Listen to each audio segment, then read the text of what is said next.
Council classes में आप लोगों का एक बार फिर स्वागत है। आज हम लोग एक ऐसे नायक को याद करने जा रहे हैं जिसने 1857 की क्रांति में एक पहला बिगुल बजाया था। कहने का आशय ये है कि भारत का जो स्वतंत्रता संग्राम चलने वाला था या भारत अंग्रेजों के खिलाफ जो स्वतंत्रता की चाह रखने की इच्छा से एक मन में जो इसने पाल रखा था, उसमें जिसने पहला कदम रखा, पहला जिसने इनिशिएटिव लिया, मंगल पांडे जी, आज हम उनको याद करने जा रहे हैं।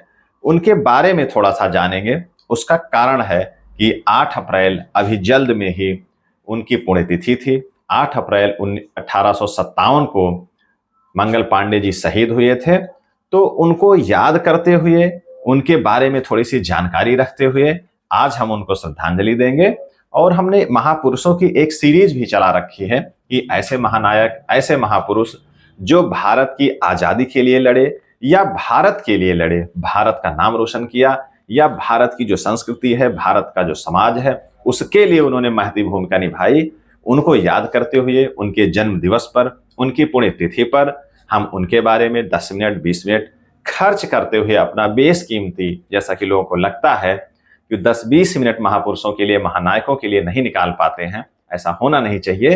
तो उस अपना बेशकीमती समय जो हम लोग नष्ट कर रहे हैं, उसमें जो है यहाँ पर जो अगर लगाते हैं, इनके बारे में जानने के लिए लगाते हैं, तो वो अपना बेशकीमती समय यूटिलाइज होता है, उपयोगी होता है।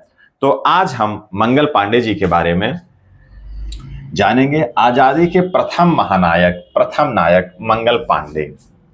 उसका कारण है कि 8 अप्रैल अभी 3-4 दिन पहले ही मंगल पांडे जी की पुण्यतिथि थी। 1857 में ये शहीद हो गए थे। तो स्वतंत्रता संग्राम का पहला बिगुल बजाया इन्होंने।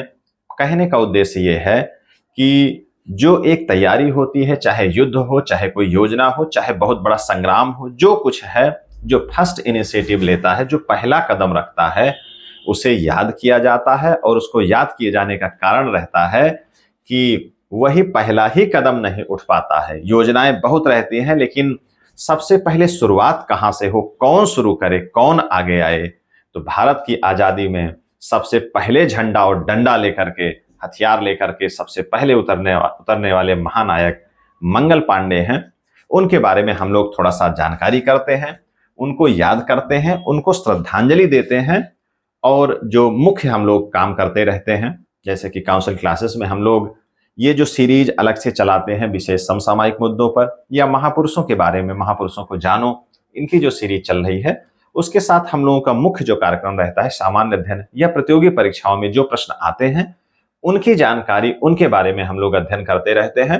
तो मॉडर्न हिस्ट्री, जो आधुनिक इतिहास है, और उस पर्पज से भी मंगल पांडे जी के बारे में जानना या फिर स्वतंत्रता संग्राम के बारे में जानना अति महत्वपूर्ण है। यहां से विकल्पीय प्रश्न या फिर डिस्क्रिप्टिव जो भी व्याख्यात्मक प्रश्न हैं, चाहे पीसीएस हो या अन्य कहीं किसी भी परीक्षा में आते हैं, तो उसमें ये इस प्रकार के प्रश्न जरूर आते हैं। तो 8 अप्रैल 1857 को मंगल पांडे जी शहीद हो गए थे। 30 वर्ष की आयु में शहीद हुए थे। इनका जन्म 19 जुलाई 1827 को हुआ था। 19 जुलाई 1827 को हुआ था। कई जगह हमने सोर्स में देखा तो इनके जन्म स्थान के बारे में कहीं बलिया लिखा हुआ है, कहीं फैजाबाद है। तो इसके बारे में थोड़ी सी अस्पष्टता नहीं है। ये ब्राह्मण समुदाय से संबंध रखते थे। 22 वर्ष की आयु में 34वीं बंगाल इन्फेंट्री, 34वीं बंगाल इन्फेंट्री, अंग्रेजों की जो एक सेना की इकाई थी बैरकपुर में, बैरकपुर बंगाल, यहां पर अंग्रेजों की एक सेना की इकाई थी 34वीं बंगाल इन्फेंट्री। 22 वर्ष के आयु में मंगल पांडे जी वहां सिपाही के पद पे चयनित थे, वहां सिपाही के पद पे वो काम कर रहे थे। और कहा जाता है कि कुछ इनकी मूल धारणा व्यक्तिगत तौर पे पहले से ही ऐसी रही है। तत्कालीन जो परिस्थितियां भारत में घट रही थी, तमाम अंग्रेजों का शोषण चल रहा था, तमाम प्रकार की भारत के खिलाफ, भारत के लिए नुकसानदेह, यहाँ की जनता के लिए तमाम नुकसानदेह ऐसी व्यवस्थाएं अंग्रेज लागू कर रहे थे। धीरे धीरे उनका शोषण बढ़ता ही जा रहा था। तो प्रत्येक जनमानस में उनके खिलाफ एक बगावत थी, एक उनके खिलाफ आक्रोश था। तो उस आक्रोश को लेकर के भी मंगल पांडे जी का पहले से ही एक मन में उनके भरा हुआ था।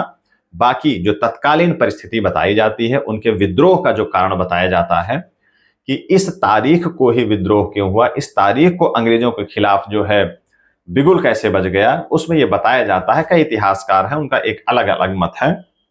जो सबसे मुख्य रूप से है कि तत्काल में एक राइफल जो इन लोगों को दी जाती थी सेना में, अंग्रेजों की सेना में, यहाँ के सैनिकों को, तो वो राइफल चेंज करके दूसरी कर दी गई।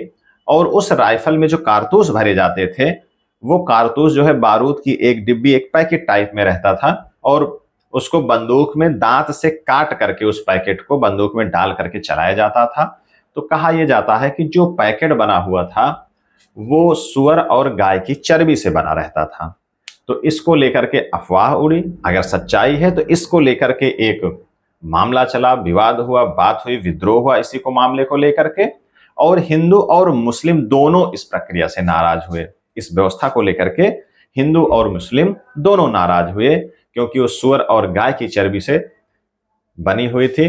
तो सुअर को लेकर के मुस्लिम समाज नाराज हुआ, और गाय पवित्र मानी जाती है इसलिए हिंदू समाज नाराज हुआ। तो तत्कालीन जो परिस्थिति बनी, ये पहला बिगुल बजने का पहला स्वतंत्रता संग्राम जो छेड़ा गया 8 अप्रैल को, इसको लेकर के जो पहला कदम उठाया मंगल पांडे ने, तो तत्कालीन कारण यही बताया जाता है। और तमाम इतिहासकार कई तरह की बातें करते हैं, तो हम लोग उसमें ज्यादा समय नहीं देना चाह रहे हैं।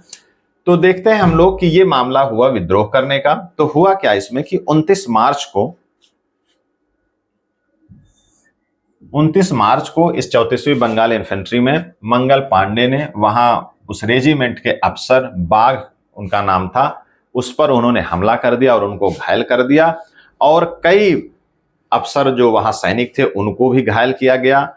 और वहां पर जो अन्य अधिकारी मौजूद थे, उन्होंने वहां के जमादार ईश्वरी प्रसाद, इनका भी नाम महत्वपूर्ण है, ईश्वरी प्रसाद को कहा गया कि ये मंगल पांडे को गिरफ्तार करें। ईश्वरी प्रसाद ने गिरफ्तार करने से मना कर दिया और बात आगे बढ़ी, और मंगल पांडे को आगे और सैनिकों द्वारा गिरफ्तार कर लिया गया। तो 6 अप्रैल को मंगल पांडे को गिरफ्तार करके कोर्ट मार्शल किया गया, और 8 अप्रैल को मंगल पांडे को फांसी दे दी गई।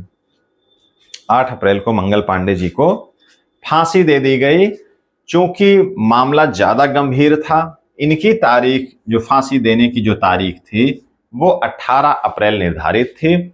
लेकिन मामला बहुत ज्यादा बढ़ न जाए, बिगड़ न जाए, विद्रोह और व्यापक पैमाने पर न हो जाए, तो उसको संभालने के लिए 18 अप्रैल के बजाय 8 अप्रैल को ही फांसी दे दी गई। इसी के साथ में इनके बाद 21 अप्रैल को ईश्वरी प्रसाद को भी फांसी दे दी गई। जो ईश्वरी प्रसाद सैनिक जिन्होंने मंगल पांडे को गिरफ्तार करने से मना कर दिया, तो इनको भी इसी क्रम में 21 अप्रैल को ईश्वरी प्रसाद को फांसी दे दी गई। अब मामला यहां पर आता है कि ये जो घटना हुई है, घटना के नाम पे तो बहुत बड़ी घटना है, लेकिन इसका जो प्रभाव है, तत्कालीन प्रभाव, वो उतना नहीं है। घटना घटी, 8 अप्रैल को फांसी दे दी गई, तो इसका जो व्यापक प्रभाव है वो क्या रहा। सबसे पहला प्रभाव जो दिखा कि 10 मई 1857 को मेरठ में विद्रोह हुआ। इन्हीं घटनाओं से सबक लेकर के 10 मई 1857 में मेरठ में विद्रोह हुआ। किसके नेतृत्व में? कोतवाल धन सिंह गुर्जर।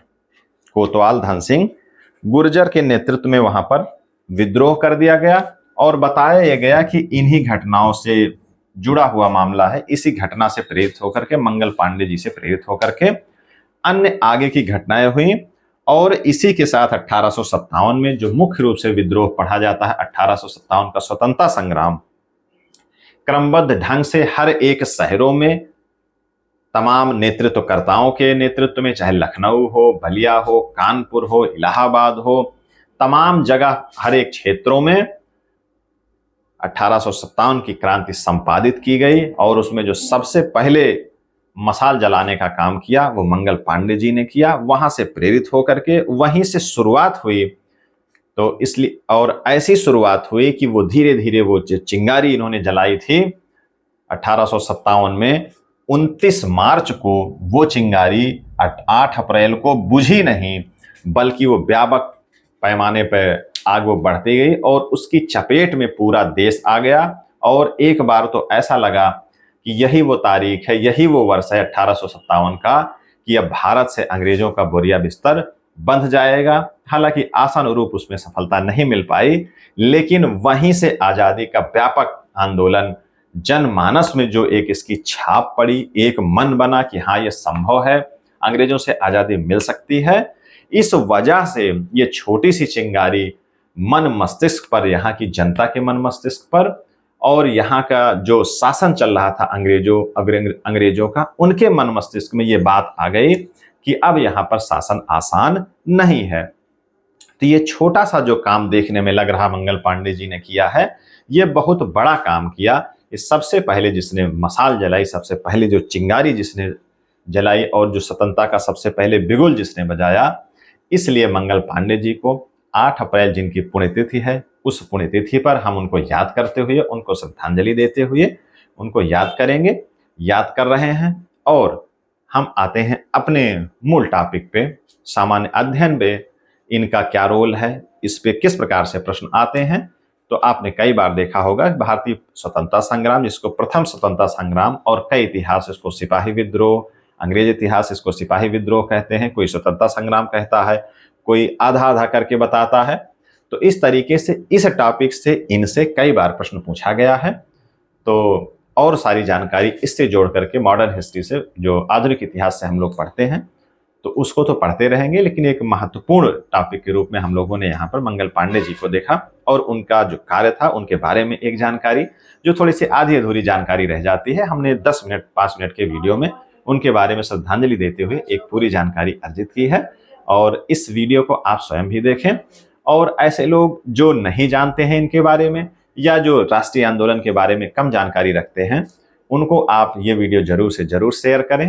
धन्यवाद।